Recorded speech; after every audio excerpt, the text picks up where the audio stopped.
Media के माध्यम से केंद्र सरकार से ये मांग करता हूँ कि यूपीएससी की परीक्षा में जो इस्लामिक स्टडीज़ का विषय जोड़ा गया है उसे तुरंत प्रभाव से हटाया जाना चाहिए, क्योंकि इस्लामिक स्टडीज़ के माध्यम से इस देश में मुसलमानों का अधिक चयन हो रहा है, क्योंकि उसमें इस्लामिक स्टडीज़ की जो परीक्षा का माध्यम है वह माध्यम उर्दू है और उन परीक्षकों के द्वारा जो कॉपियां चेक की जाती हैं वो भी मुसलमान हैं, तो पक्षपात होने की संभावना रहती है। जो आंकड़े निकाल कर देखे गए हैं उसमें ध्यान आ रहा है कि 6 से लेकर 18% तक अधिक मुसलमानों का चयन हो रहा है, तो यह पक्षपात नहीं होना चाहिए।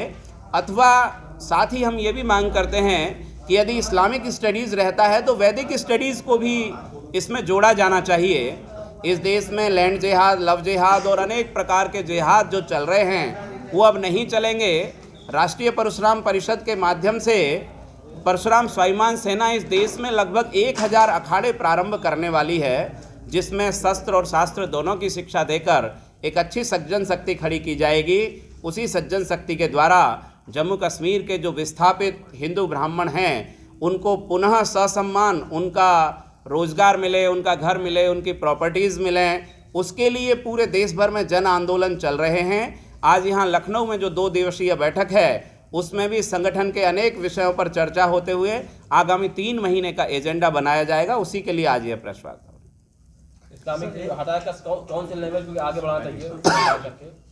किस लैंग्वेज को आगे बढ़ाने की मांग करते हैं? उसको हटाकर उसकी जगह कौन सी नहीं, देश में जो पहले से व्यवस्था चली आ रही थी हिंदी और अंग्रेजी के माध्यम से जितने बाकी के सारे विषय हैं वह विषय मुस्लिम विद्यार्थियों को लेने का भी अधिकार है, हिंदू विद्यार्थियों को भी लेने का अधिकार है।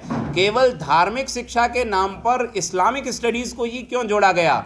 इससे साफ साफ दिखाई दे रहा है कि मनमोहन सिंह सरकार में जो समान अवसर कमेटी बनी थी उसको प्रधानमंत्री जी ने अपने उस जो आर्टिकल था उसके आर्टिकल के पैरा नंबर 10 पर पेज नंबर 6 पर उन्होंने एक लिखा है साफ साफ कि अल्पसंख्यकों को कैसे अधिक अधिकार मिल सकते हैं, कैसे उनका अधिक चयन हो सकता है, इस बात की चिंता उस कमेटी के द्वारा की जाए और उसी की सिफारिश के आधार पर फिर वो इस्लामिक स्टडीज जोड़ा गया जिसे हटाया जाना चाहिए। सर, इसमें क्या जो आप बता रहे हैं, बोल रहे हैं खाली उसमें शास्त्र और शिक्षा दोनों पे उठ रहा है, उसमें क्या कोई पर्टिकुलर कोई समुदाय की बात होगी या फिर उसमें कोई किसी का भी वो हो सकता है, इसमें चयन हो सकता है? मतलब कि जैसे कि SC OBC या फिर सिर्फ उसमें ब्राह्मण या ठाकुर का? देखिए, परशुराम स्वाभिमान सेना एक एस्कॉन की तर्ज जैसा संगठन है जो भगवान परशुराम के फॉलोअर्स के लिए है, जातिगत रूप से कोई नहीं है। जो भी भगवान परशुराम को मानने वाले हों उन सबका वहाँ पर अभिनंदन है, जो समाज और राष्ट्र की चिंता करने वाले हों उन सबका वहाँ पर अभिनंदन है। निश्चित तौर पर एक परंपरा बन गई है दुर्भाग्य से कि भगवान परशुराम को मानने वाले ब्राह्मण ही हो सकते हैं। देखिए, ईश्वर किसी जाति विशेष का नहीं होता। भगवान राम केवल क्षत्रियों के भगवान हैं क्या, या भगवान कृष्ण केवल यादवों के भगवान हैं क्या? तो भगवान परशुराम केवल ब्राह्मणों के भगवान क्यों?